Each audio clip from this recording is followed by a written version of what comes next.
Halo adik-adik, selamat datang di podcast Skala Suara.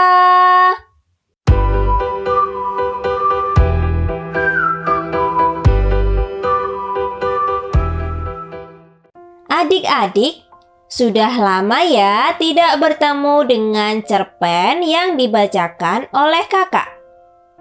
Nah, sekarang saatnya kita bertemu lagi dengan cerpen yang tentunya dengan episode baru ya, dengan judul baru dan karya baru.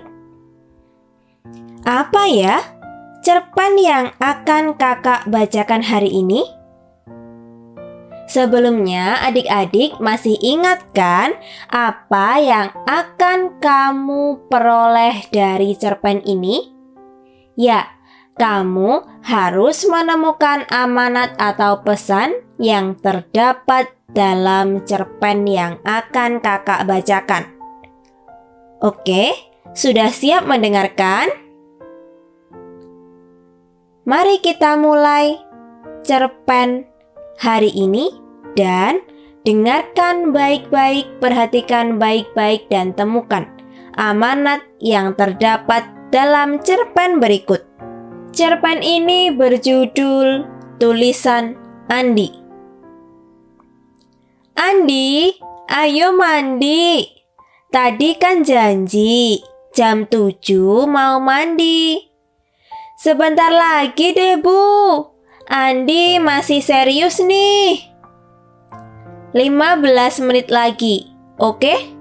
Iya, sahut Andi tanpa menoleh pada ibu yang berdiri di pintu kamarnya. Andi memang lagi keasyikan menulis. Dia bersemangat ikut lomba penulis kecil. Peserta diminta membuat tulisan bertema bebas sepanjang 1000 kata.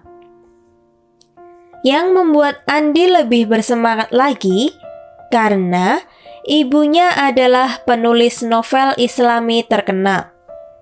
Sedangkan ayahnya adalah penulis buku mengenai desain dan arsitektur.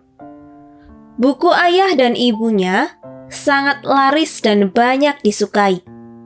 Makanya Andi juga ingin menjadi penulis seperti kedua orang tuanya. Setelah sholat subuh tadi, Andi sudah bertekad mau menulis cerita tentang pahlawan fantasi. Tapi sampai jam 7 dia baru mendapat satu kalimat.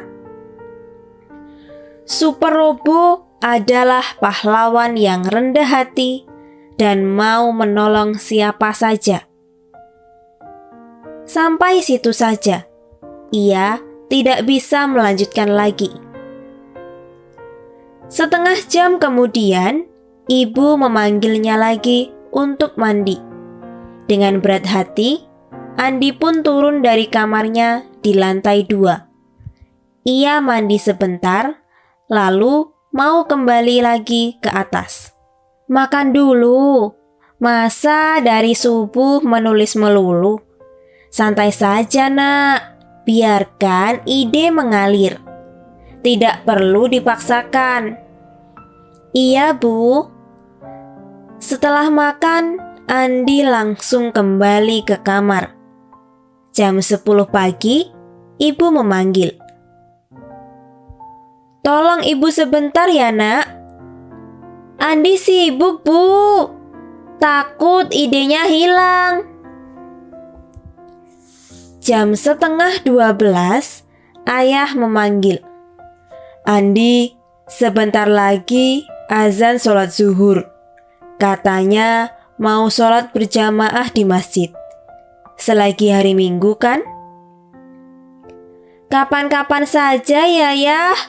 Andi sholat di rumah saja, sahutnya dari kamar. Jam 4 sore, Andi akhirnya bosan. Ia capek. Dari pagi sampai sore, yang ia dapat hanya 2 paragraf saja. Idenya buntu. Akhirnya Andi turun ke lantai 1. Ia mandi sore, lalu duduk di teras, bermain dengan Iko-Iko, anak kucing yang sering main ke rumahnya. Badannya gemuk, bulunya bersih. Ia juga sangat jinak. Andi terus bermain sampai tak sadar sudah jam 5 sore.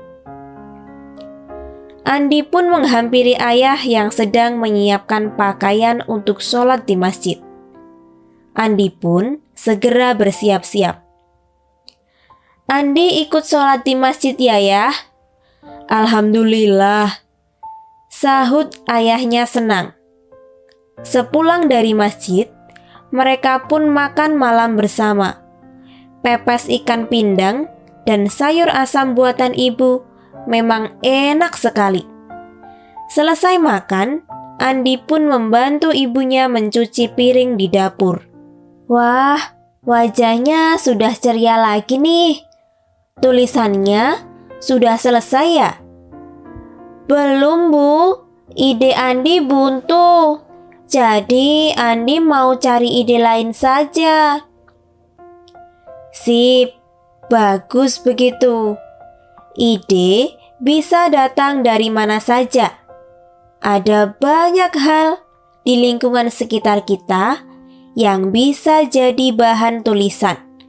Mulai dari cerita tentang membantu ibu, tentang sholat berjamaah, dan banyak lagi.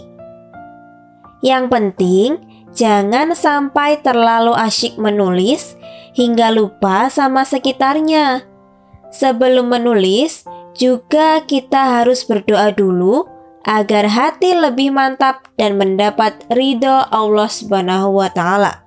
Siap, laksanakan.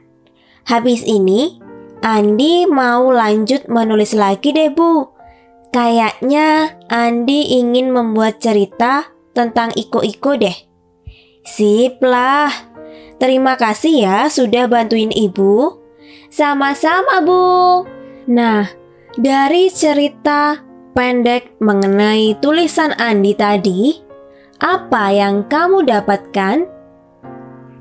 Ya, cerita ini mengisahkan tentang Andi yang sedang mengikuti lomba penulis kecil. Di hari Minggu, ia ingin menyelesaikan tulisannya. Tapi hingga sore hari, ia baru menyelesaikan 2 paragraf yang sebenarnya ia memerlukan 1000 kata. Kemudian, Andi pun beristirahat, melakukan kegiatan lain saat ia buntu melakukan suatu pekerjaan. Mulai dari membantu ibunya, sholat berjamaah di masjid, maupun bermain dengan kucing yang berada di halaman rumahnya. Nah, tidak terfikirkan sebelumnya. Ternyata dengan begitu ia menemukan ide baru. Setelah sebelumnya, ide yang ia dapatkan sebelumnya buntu tanpa menemukan ide baru lagi. Dari sini adik-adik, pesan yang bisa kita dapatkan adalah ketika kamu fokus melakukan sesuatu atau mencita-citakan atau menginginkan sesuatu, maka kejarlah, upayakan, jangan pernah menyerah, jangan putus asa. Ya, memang terkadang kita bosan, kita buntu, tapi kamu bisa beristirahat sejenak sebelum melanjutkan lagi. Asalkan jangan sampai lupa waktu untuk melakukan pekerjaan lainnya yang wajib kamu penuhi. Oke, sudah paham ya mengenai cerpen tulisan Andi tadi dan amanat apa yang terdapat dalam cerpen tersebut? Oke, sekian dulu ya cerpen kita hari ini. Sampai jumpa di episode selanjutnya.